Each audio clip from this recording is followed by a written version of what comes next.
श्री कृष्ण कहते हैं कि जो भी पुरुष स्नेह रहित होकर शुभ या अशुभ वस्तु को प्राप्त करके भी प्रसन्न नहीं होता या द्वेष नहीं करता, उसी की बुद्धि स्थिर मानी जाती है।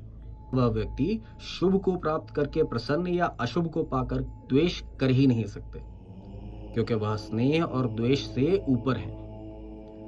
घर परिवार, स्त्री, पुत्र, यह उसके मतलब के ही नहीं। यही नहीं, उसके घर, पुत्र, स्त्री सभी उसको आसक्ति या बंधन में बांध नहीं सकते। वह इन्हें भूलता नहीं है, उनका ध्यान रखता है, परंतु लिप्त नहीं होता। अगर पुत्र बीमार है तो वह औषधि का प्रबंध अवश्य करेगा, परंतु विचलित नहीं होगा। स्थित या प्रतिष्ठित बुद्धि वाले का आसक्ति अथवा द्वेष की परिस्थिति में स्वभाव परिवर्तन नहीं होता। श्री कृष्ण कहते हैं, जिस प्रकार कछुआ अपने अंगों को चारों तरफ से समेट लेता है, वैसे ही कर्मयोगी इंद्रियों के विषयों से इंद्रियों को सब प्रकार से हटा लेता है और बुद्धि को स्थिर कर लेता है। श्री कृष्ण यहाँ पे एक उदाहरण देकर समझा रहे हैं कि जिस प्रकार कछुए के 6 अंग होते हैं, 4 टांगे, 1 पूंछ और सिर, लेकिन जब भी वह इन 6 अंगों को छुपा लेता है तो केवल पीठ दिखाई देती है।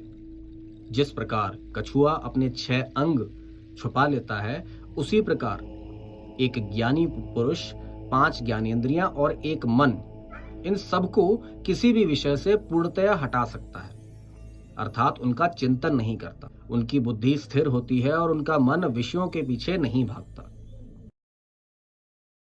श्री कृष्ण कहते हैं कि निराहारी, जो इंद्रियों के विषयों का सेवन नहीं करता, उस मनुष्य के भी विषय निवृत्त हो जाते हैं, परंतु रस यानी वासना निवृत्त नहीं होती।